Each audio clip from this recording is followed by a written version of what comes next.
Ladies and gents, here he is, one of the absolute all-time greats who should be in Canton, by the way. Tiki Barber, New York Giants legend, NFL legend. You've heard him here on the Go Long Pod before. We got into your life, your career, some of those old war stories with Tom Coughlin and the gang. Tiki, how the hell you been, man? Great to see you. I've, I've been good. You keep mentioning, people always mention the Hall of Fame. And I say that all the time. At some point, they're going to like running backs again. At some point, it'll be okay. But right now, they kind of just haven't put a running back in about 7, 8 years.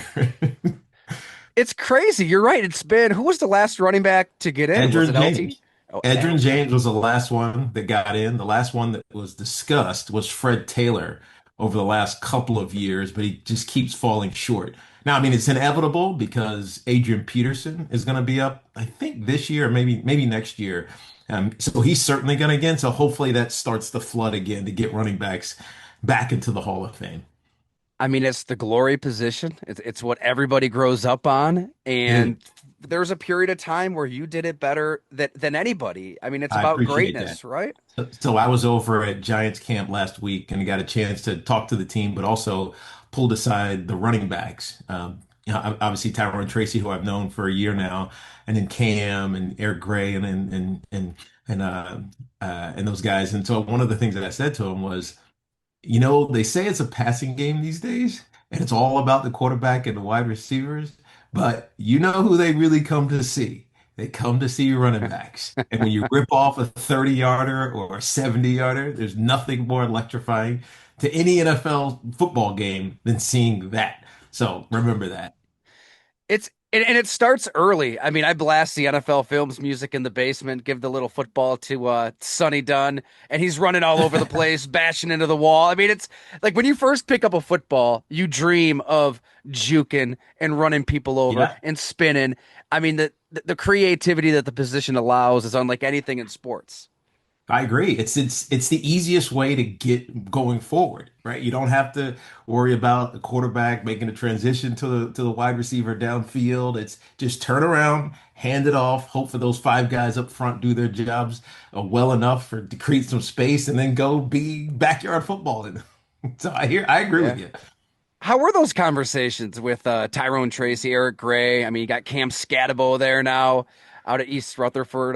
What did you learn about this Yeah, this it's crew? I didn't spend too much time with them, and Devin is their veteran, Devin Singletary, All and he's right, been in the motor. game for a while. Motor's been around for a minute, and I think he's a good presence in that room. But you know, I didn't talk to them for a long time, but what I've seen from them is, I think, impressive, and it's always something to build on from last year. Tyrone Tracy, who played mostly wide receiver in college and then switched his last year, and so it's really like his third year playing running back. He's got an instinct that I think that's Mm. impressive, and it's really not anything that you wouldn't expect from a running back. But he's got this patience that young backs don't usually have. I remember when I was a rookie and really into my second and third year, the only thing I wanted to do was get to the point of attack as quickly as possible and just hope that it would open up.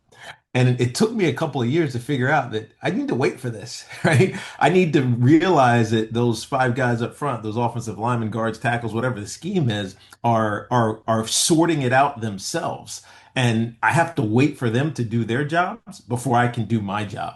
And Tyrone had that from jump. And I think it really showcased itself in that Seattle game earlier in the season, one that I happened to be calling for CBS. And the way he set himself into the hole, made the defender commit one way or the other, and then went the outside, cut it out the back door, and then had a couple of big runs. It was impressive, and you saw it throughout the season. How hard is that as a young running back? I Right. can't imagine. It's like you've been dying for this opportunity. You're living the dream. You're playing in front of 70,000 people in the stadium, millions at home. You get the ball. You just want to go. I imagine Yeah. you just want to slam that gas pedal. That instinct. That how rare is that to maybe have what Tyrone Tracy possesses? Well, I think it's an instinct, but it's also a fear. Right? We never talk about it in football. Like, you don't want to get hit. Like, you want to avoid contact at all times. Now, it's not because you're scared of the contact. You're more likely to get positive and plus yardage if you don't get hit. And so there's this like primal fear, subtle fear that you want to avoid contact. And so the reason I think young running backs get quick is because of that, right? They feel it coming because it happens so fast in the NFL. It's not, this guy has no idea what he's doing coming off that side. This guy is lost or he's getting mauled by the guard or the center or whatever it may be. Everybody is good and everybody is fast. And so you feel the pressure. And so Yeah. to be calm in that pressure-filled environment takes a lot of patience and a lot of like above the X's and O's thinking. And I think Tyrone instinctively has that. Now with Cam, I don't know yet, but what I've seen from him in college is that he's like a Tasmanian devil. He's not overly big. I mean, he's probably 5'11", maybe he's like 215 or so, maybe 220. I know he gets presented as a power back, but it's not, I don't think that's going to be his forte. I mean, he can run hard, but if he's going to try to make a living, running over 235-pound linebackers, he's going to have a short career. But I, Yeah. I see them as interchangeable with different types of fire, I mean, different types of energy. And I think it's what Joe Shane had in mind, when he started looking at this running back group, not just, this year, but a couple of years ago. I mean, we talked about it last summer when I wrote that series on the Giants, and you were jacked up about Tyrone Tracy. I think we were kind of in agreement. Like this was a team that wasn't in position to just throw wads of cash at Saquon Barkley. And No, they weren't. everybody's laughing now. He's a Super Bowl champ. He was unbelievable. He would have set the rushing record if he played that last game, obviously. And Right. and you've said many nice things about Saquon, even though there was that whole, you know, A Twitter radio feud. bit.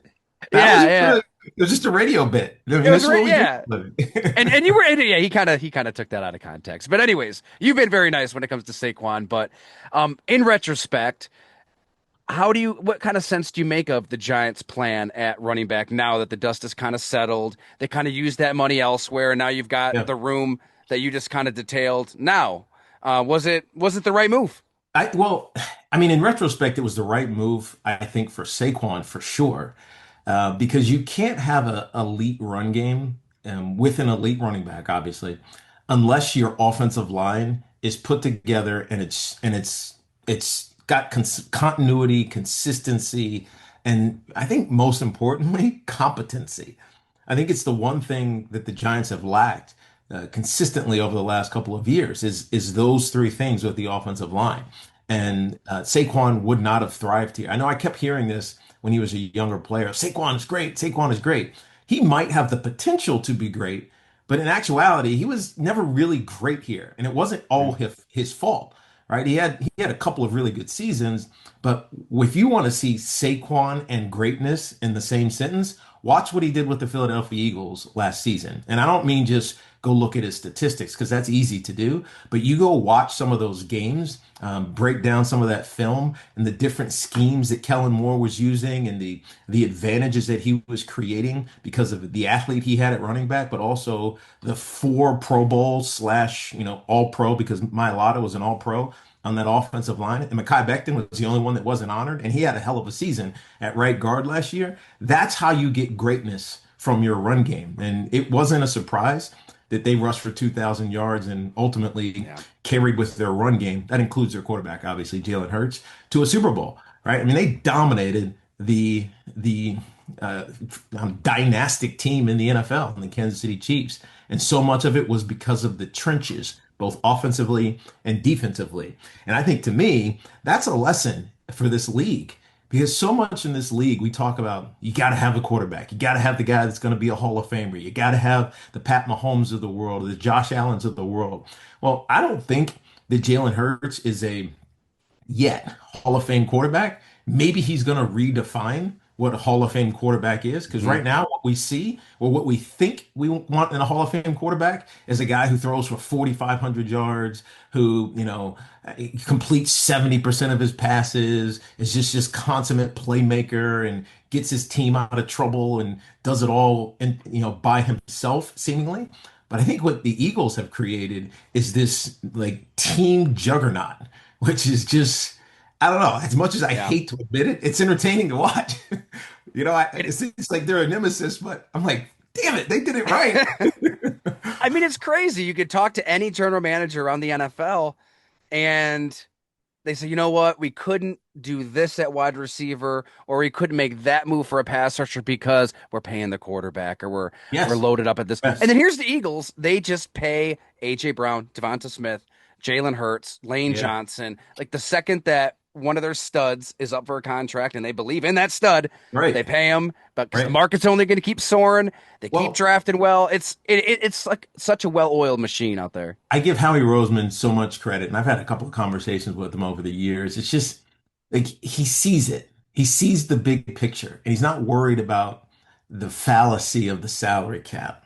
And what I mean by that, it's fungible, right? You can play with the cap. Like you can, if you want to sign somebody, you're going to sign somebody. If you want to let a guy go because he's a cap casualty, it's really because you didn't want him, right? Yeah. It's Yeah. just, it's an excuse. It's an excuse for the agent. It's an excuse for the player. Maybe it's an excuse for the fan base.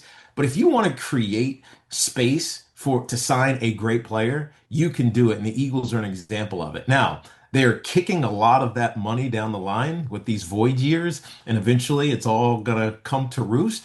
But if you think about where they've been in the last, I don't know, 7, 8 years, right? Going back to their first Super Bowl. So they've won two Super Bowls, right? They've been to two and two additionals, two other ones. So three Super Bowls they've been to. They've won two of them. And in the one that they lost, Jalen Hurts was probably the MVP on a losing team. Yeah. And so they've done something right. And it's been almost a decade. And so you say it's like manipulating whatever, it's the right way to create a winning franchise because all you got to do is win one. When you win one, it justifies every move that you've done. It's the same thing in baseball, right? When I remember the Mookie Betts trade like 3 or 4, whatever that was, 7 years ago or so. And no, it wasn't that far. Maybe it was 5 years, 6 years ago. And I remember we talked to one of the beat writers out there, and we're like, how does this make sense to give Mookie Betts all that money? Which then it makes sense when you think forward. How does it make sense to give Shohei Ohtani all that money, or whoever Yamamoto all that money? And the answer that the beat reporter told us was, well, if they win a championship, it's all worth it. And in 2020, Mookie Betts won a championship. In 2024, last year, the Los Angeles Dodgers won a championship. So it's all worth it when you win a Yeah. championship because it pays for itself. You know what I mean? And so the Eagles have paid for their financial like expenditures out into the future because they've won a championship in the last year, obviously. Of And it's like, of course, Jalen Carter falls to you at 9. course, And of course. I mean, what else would you expect? I mean, seriously. exactly. I mean, it does take the But I mean, he drafting. does have he has a good process.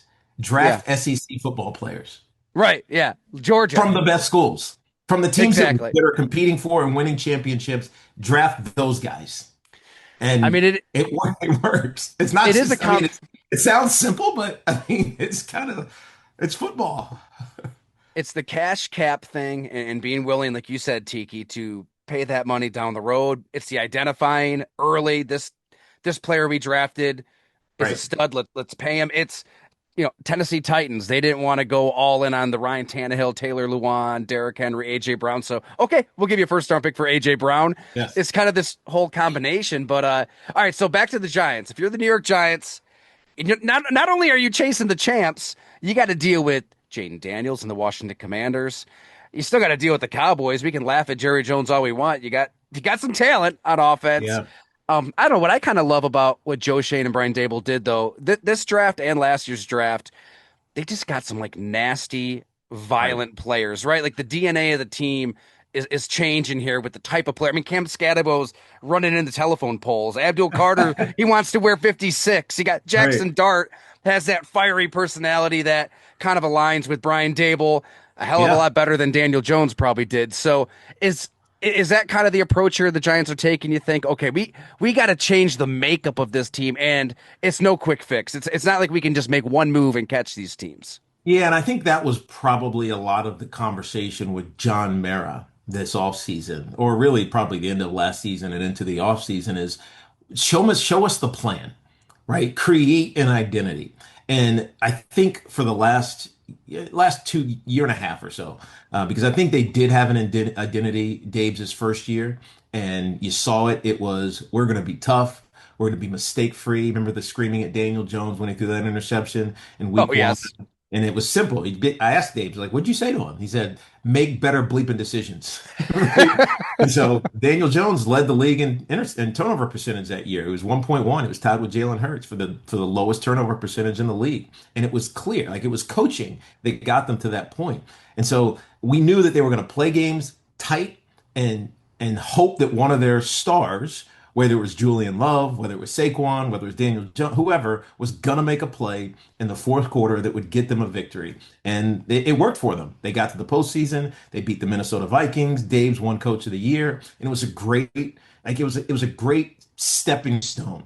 The problem is the plan fell apart the subsequent year in the subsequent 2 years, and a lot of that was because of injuries. Maybe some of it was Dave's overextending himself, trying to taking over play calling duties from Mike Kafka, and so they lost themselves in those 2 years, and it became like a really unwatchable product. I called a couple of those games, and it was just like, what am I even looking at right now? And so I think this offseason it was we have to get back to a plan and create an identity. And so much of that starts on the defensive side of the ball. And you saw it right in free agency. You know, bringing in Javon Holland, maybe more importantly, Paulson Adebo, who is a big corner. Right, when I was out at practice. I saw him when you're working out on the side because he's recovering from that leg injury. And I was like, dude, that dude looks like a tight end or a running back, and he's a cornerback. He's jacked. He's got you can see like the musculature in his body. And so we know that it's going to be aggressive up front. You know, obviously Sexy Dex is back, and then all those get Darius Alexander, those guys that they brought Yeah. in. It's going to be about stuffing the front.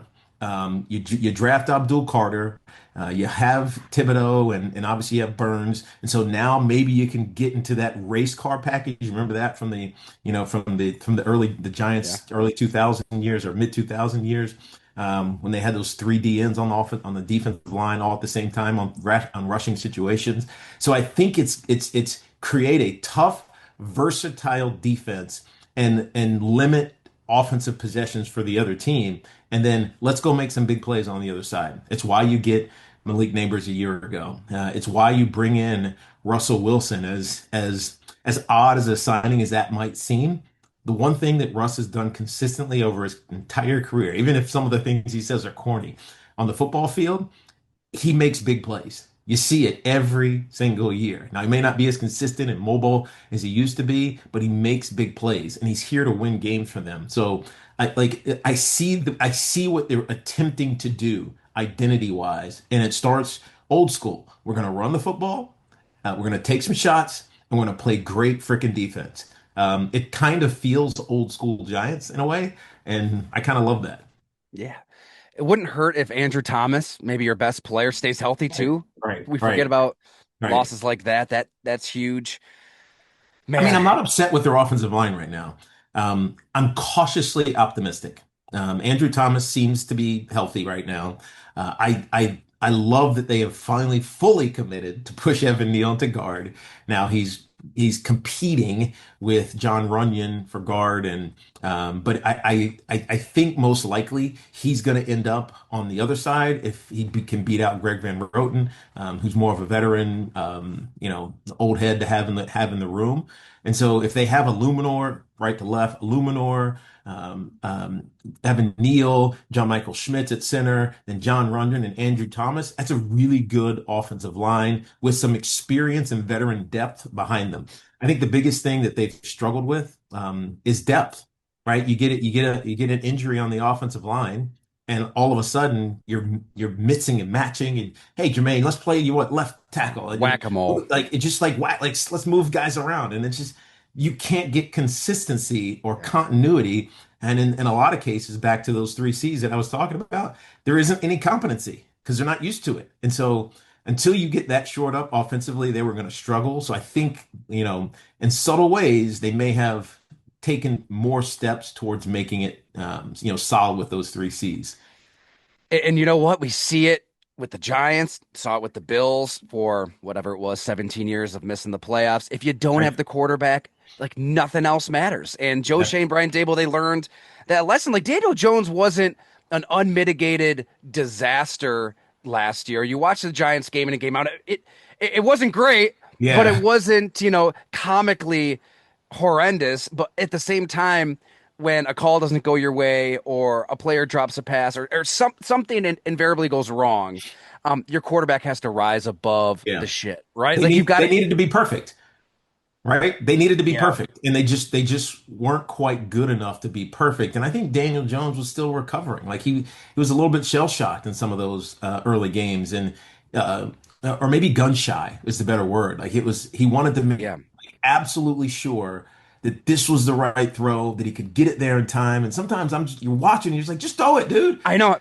Just let it go. Remember Troy Aikman called it out, and I think it was the Pittsburgh game, the Monday Yeah. night game, where you, Yes. you see Malik Neighbors, he cuts, or he, Yeah. he breaks off his route, and Daniel Jones, he waits that split second. There wasn't trust there to just pull the trigger. I mean, Yeah. And Daniel mentally Jones. something was off for him Yeah, he after was. I that think contract. he just didn't have the confidence, and that happens in sports. It happens everywhere. Baseball. He saw Juan Soto for a lot of the start of the regular season in baseball, and now he's starting to rake a little bit for the Mets. But any athlete can lose confidence, and there's always that question: like, how do you get it back? Like, how do you get your confidence back? And really, the only way to do it is to have success. And Daniel just didn't experience enough of it early on when they were healthy offensive line wise. I remember, we would talk about this on our show. We'd be like, man, it is nice to watch that giant quarterback not running for his life, and early in the games, early in the season, and it was like now he just has to get his confidence and Yeah. start throwing the football, and it just never came to fruition. And at some point, we all got frustrated and said, "All right, I'm done with Daniel Jones." As much as I like the kid, he's not going to get it back in time for him to help this team win this season. And maybe he figures that out, and he has an interesting opportunity in Indianapolis with their quarterback situation with Anthony Richardson and him. But I think he needed the confidence to come back, and it just didn't happen quick enough for him, for the Giants to believe in him. Now, with that being said, they've made an interesting pivot, with Russell Wilson, Jameis Winston, who I think is here basically to mentor the young kid, whoever that may have been. And obviously, it turned out to be Jackson Dart, who I'm very intrigued by, is the best way to put it, because he's big. He's got this swagger about him. When I was over at practice, he was making every throw. Unlike Russ, who throws a lot towards the sidelines and over the top, Jackson Dart is throwing digs and dimes right over the middle of the field and putting it right where it needs to be. And so I know that Dabes is working very closely with him. We all know what Dabes was brought here to do: be an offensive great mind and mentor a young quarterback. And it's starting to happen this season, finally, in his fourth season. It's finally starting to Yeah. happen. So we'll see. We'll see where it goes. But there's cautious optimism to have about this Giants team. I know it's not the popular take to have, but like you hired Joe Shane because of what he did behind the scenes to acquire Josh Allen and choosing him over Josh Rosen. Unbelievably unpopular decision here in Western New York. Oh, I I mean, hated it. When we analyzed that, I was everybody like, hated dude, it here. this The guy, this locals guy's didn't gonna like be it. bad. He has a terrible completion percentage in Wyoming. He's gonna be bad in the NFL. And here he is winning MVPs. So there's something in your quarterback compass that you possess. You knew that this dude was going to be better than Josh Rosen, and you made the right Yeah. decision. Brian Dable, I mean, the work he did day in and day out with Josh Allen is legendary around here, and their relationship was special off the field as well. I mean, there's players on those Bills teams that still think they kept the wrong coach and that the Bills would have Yeah. multiple Super Bowls if they kept those two together. So Right. the person you tell me, Tiki, like the personalities of Brian Dable and Daniel Jones, it seems like oil and water. They seem so Yeah. different.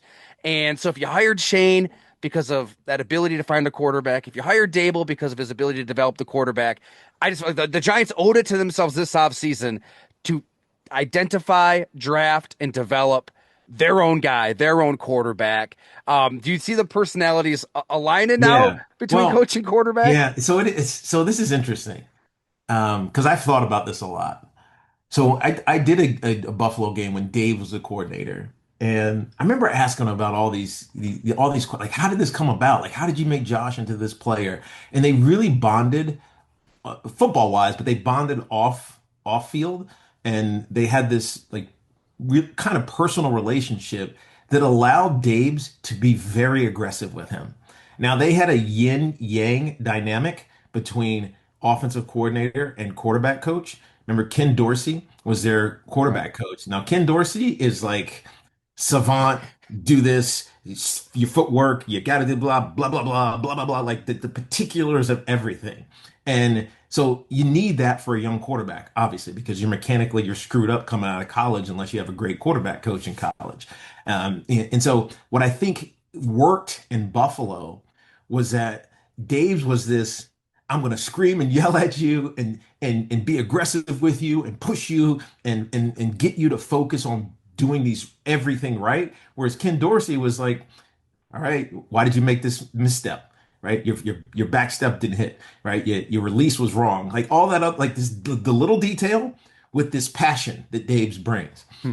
So you come forward to when he comes to the New York Giants, and you don't really have that dynamic. Mainly because um, uh, Daniel Jones doesn't have that. I can accept you screaming and yelling at me and Right. be motivated by it. It's more like it's more like it felt like he was going into a shell sometimes instead of, all right, damn it, I hear you. I like, shut up, Right. get out my Right. face. And I think Dave's likes Yeah. being challenged back. It just feels Yeah. like the personality that he has. I mean, I haven't spent tons of time with him, but just in the getting to know him over these last 3 years, it's like he wants to be challenged. Like he wants to be have a tit for tat sometimes, and it takes a certain kind of quarterback to accept that. Now, you know who feels exactly like that? Jackson Dart.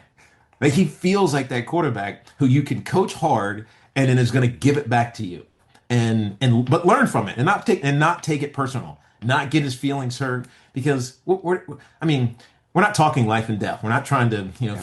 figure out the Palestinian conflict in Gaza right now, Right. It's but football. right, we're talking football, and it's there is an aggressiveness that is necessary in order to be great at it, and if you're not challenged, you're never, ever, ever going to learn that. And I think one of the things that I believe makes Dave's great at what he does is that he's going to challenge you.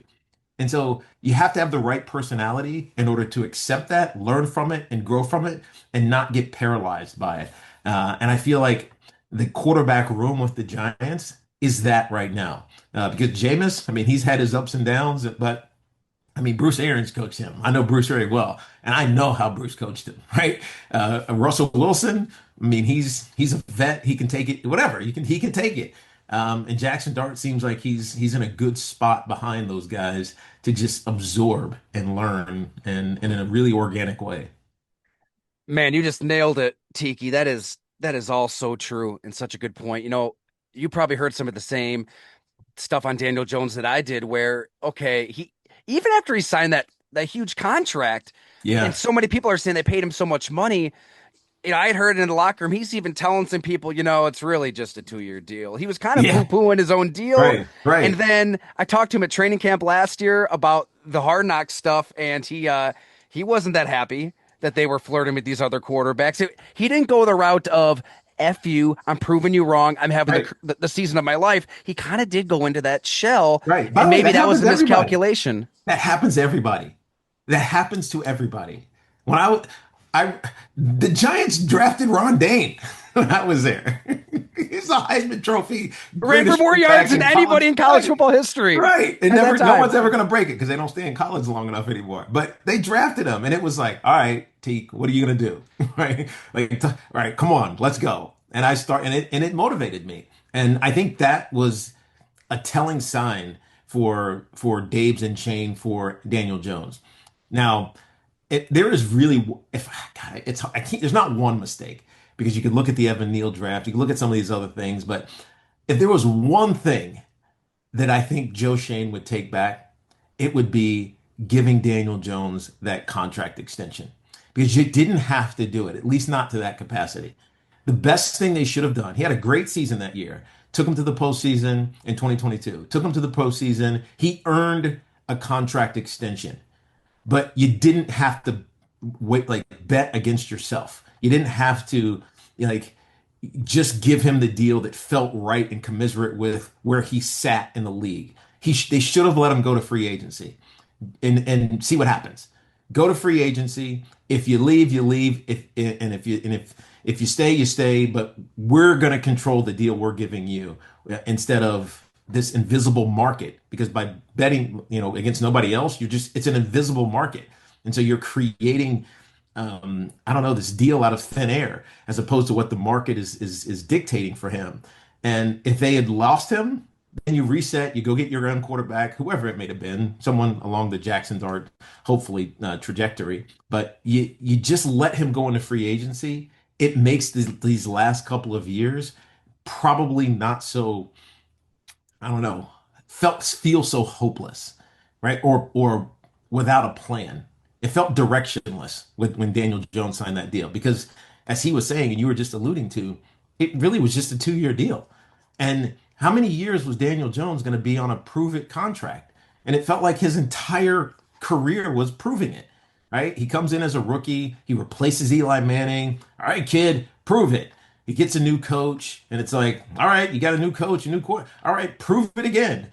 He gets another new head Yeah. coach, and it's like, all right, kid, we're not going to pick up your 5th year option, so go prove it. And then he proves it, and then he signs this ridiculously, structured deal, and it's like, all right, kid, we gave you a 2-year deal, basically. I know it's four for 160 or whatever it is, but prove it again. Like his whole career was prove it, and it just when he couldn't prove it, we just got tired of it. Yeah. So This is all depressing me, man. We got to get off Daniel Jones. This is bumming me out. I know. All But right, Jackson Dart. but here's the thing, Tyler. It defined almost half a decade, almost a Yeah. half a decade. Well, he always would do Right. enough to justify it. Like, I kind Mhm. of get why Joe Shane gave him that deal. Like, he's Yeah. throwing to Isaiah Hodgins. I know everybody picks on Isaiah Hodgins. Like, that I was a like nice Isaiah little run for Hodgins. him, but Now with the picked up off 49ers. the street. Yeah. He didn't have much at all around Of him. course And so not. Of I course get not. the logic. If he's taking you to the playoffs, if he's winning a playoff game, what could he do? More time on task with Brian Dable, learning this offense, better weaponry. But he never could rise above those one Yeah. or two mistakes, above those one or two injuries. And eventually they cut the cord. They moved Right. on. So you like Jackson Dart. I mean, you mentioned what you saw on the practice field. What else do you know about his personality, how he's wired? Because eventually he's going to get his shot. Yeah. And I guess we can kind of guess when that will be. It depends how I Russell mean, Wilson looks. well, it depends on how they compete this year. And I mean, if Russ is and the team is bad, and that might not be anybody's fault. It might just be who they're playing because their schedule is rough to start this season. I think eventually, when the season feels, let's say, non-playoff viable, I won't say lost, but just non-playoff viable, then it behooves you to give Jackson Dart a chance to learn what it's like to play in this league because it's a different league. It's a different game. I know some of these young kids, we've seen it over the last couple of years from Jaden Daniels last year in Washington or CJ Stroud down in Houston. They step in the league and it's like, man, it's easy for them, right? But it's not. I mean, it's complicated Yeah. and it's aggressive and you have to see it in order to learn how to do it. But that's only going to happen if they don't win games. And I think the intention is to try to win some games. Russell Wilson, they wouldn't have signed Russell Wilson if they didn't believe that.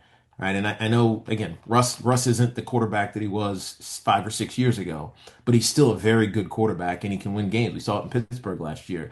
And so I do hope that at some point he gets some time, but I hope it's because the Giants are winning enough that he can play, not if they're losing so much that he has to play.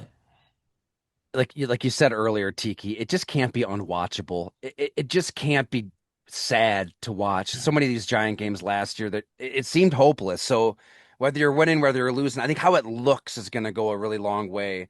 Yeah. And No, I maybe think like, you're right about that, and I think one of the best ways to think about that is that if Russ is winning, it's great and it's watchable. If Russ is not, and they have to go to the young kid, they have to go to Jackson Dart. At least we're looking at our future, and so mhm, even if it's not pretty, you're saying at some point he's going to be our just like Eli in '04. At some point, this kid is going to be our future. So let's see it developing right in front of our eyes. It becomes a reason, even if they're losing, to go to the stadium, right? To go watch them play. It's because you just want to see the improvement that Jackson Dart is making. Kind of reminds me of Atlanta last year. I mean, I think they were even in the hunt for the NFC Yeah, South still when they benched yeah, Kirk Cousins. They had just beaten the Las Vegas Raiders, but it right. was so ugly. He was so broken. Maybe there was some health stuff involved there.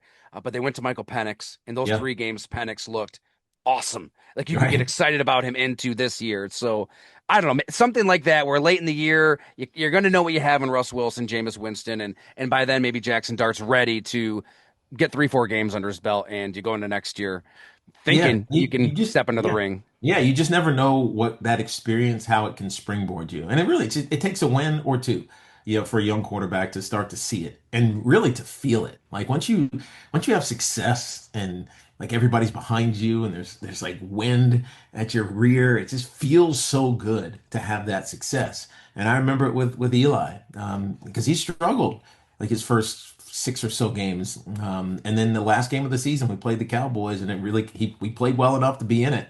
And it came down to that last drive, and he was phenomenal, and ultimately got us the game-winning touchdown. And he took that, or we all took that momentum, and we won 10 games the next year.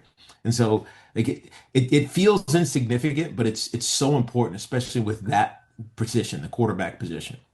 Take me back to that moment then, Tiki. What did you really see out of Eli that early? What are those specific moments where okay, Yeah, we so can I mean, we can really do something with what this we guy? saw, early was that he was given the entire playbook. I mean, Kurt Warner was the veteran quarterback that was here. Kurt didn't really fit what we did. I mean, Kurt was a like West Coast wide open offensive quarterback. We still playing with a fullback, you know what I mean? And so he Yeah. didn't really fit what our offense was trying to become. But Eli was given it all, and he had Kurt Warner there as someone to just watch and learn from. Now, obviously, he's got a great pedigree because his father, and maybe even more importantly, his brother in Peyton. So there was plenty of like sounding boards, bouncing off, boards for him. But as the season went on, you started to see like a comprehension, like an understanding of what to do and what not to do. Now I remember we had a lot of check with me's, they kill them now. Like you hear it on when you watch football games and you hear a quarterback stand up and he's saying kill, kill, kill. He's killing to the second play that he called in the huddle. Gotcha. So they called 2 plays, blah blah blah blah blah, kill whatever. And if he sees he doesn't like it, you kill it and you go to the second play. And so as the season went on, early on it was just like, Eli, you got to kill this. I remember being behind him like, we got to kill it, kill it, kill it, or check it, check it, check it. And but by the end of the season, like he had it, right? He knew exactly what to do. And it culminated against that Cowboys game that I was alluding to, where we're in a 2-minute offense. Like it's critical. Like we have to make every play. And we're at the line of scrimmage. I'm assuming he was getting, just the brief call in his ear, but he managed it so perfectly, Yeah. and it felt like, all right, this is my huddle. This is my moment. I'm taking advantage of it, and he moved us right down the field, got into the red zone. We had a pass play called, check or killed into a draw. It's usually the other way around. Like you run a draw, you check it into the pass. So he stands up, he checks it, he kills it, and we run a draw and we score a touchdown, and win that game. I remember, after the game, I was like, man, Eli was exceptional right Yeah. then. Like, and I'm a vet at that point. He's a rookie, but I'm like, man, that was awesome. And then obviously the next year in 2005, we won 10 games and went to the postseason. So, I think that development, I hope we don't have an opportunity to see because that means we're winning and Russell Wilson is doing whatever. But if we do, that's what you look for, right? You look for the competency in those high pressure moments. That tells you when a quarterback is starting to understand what's going on. You're absolutely. That was the one game that Eli won that year. You guys were six and Yeah, ten. right. Dallas is 6-10. It seemed like looking back, this game didn't really mean a damn thing. But 6 plays, 66-yard drive. You're being way too Yep. modest. Tiki Barber scored that game-winning touchdown with 11 seconds to go. It's those early moments that kind of get lost in time that suggest, okay, we got the guy and we can win Yes. with this guy and we can do something Yes. big into the future. So maybe that's the upside. Maybe that's the best case scenario for the Giants this year. Jackson Dart late in the year. Who the hell knows what the record is, but you You have see no idea. something. But you got to see him. And I think some of the best quarterbacks, we've seen that. Pat Mahomes didn't play really his rookie season, except for that one game. Played that one game at the end of the season and looked pretty damn good. I don't know, remember if they won or lost, but it was like, man, this kid understands it. Yeah. Josh Allen had a ton of mistakes his rookie season, but you saw him finding ways to be successful. And a lot of it was with his legs, right? Right. Just be successful. Find a way to believe in yourself and not be swimming in it, right? When you hear that term for quarterbacks, oh, he's swimming, that Oh means yeah. he's drowning. So you want to just you want to have success, and as soon as you start to feel it, it becomes infectious, dude, man. It's just like there's nothing like winning. Like there's nothing like walking into the locker room and knowing that you did your job, right? Because we have an immediacy in what we do as athletes where it's not like, let's wait to the quarter and get a check on the stat. It's like immediately whether or not Right. you did your job. The eye in the sky thing, eye in the sky don't lie. You're gonna get called out, good or bad, after every single one of these things. And so there's just an ego and a pride that goes with watching that film the next day with all your peers and those your colleagues and those guys that are counting on you and knowing that you don't have to hide. You don't have to shrink your hat and sit low in your seat. You can sit up with your chest high because you did your damn job, right? There's something, I don't know, awesome about that. This was awesome. Tiki Barber. This was great to talk about the Giants of today because I think the last time we had you on, we were reliving your career, which we'll always come back to because, Yeah, like of we course. said, Of got to course. get that gold jacket on you. One of these Um, days, one of these days. But yeah, I'm excited about this 2025 iteration of the yeah. Giants. I feel like Joe and Dave's have done a good job of starting to create an identity and putting a team together that they finally wanted. And there is a genuine enthusiasm when you go over there and you watch practice right now. I know it's just OTAs and running around in underwear, no hitting, and so you can't really tell, but Yeah. it feels like there's steps going forward as opposed to sitting still or falling back. And everybody out there, I don't really need to plug because you are an institution, but W fan, Yep. Evan and Tiki, Odyssey app, make sure you work Tiki Barber's analysis into your life, everywhere you can see him and hear him. This was great. Thanks so much, Tiki. Appreciate you, Tyler. Be well, man. You too.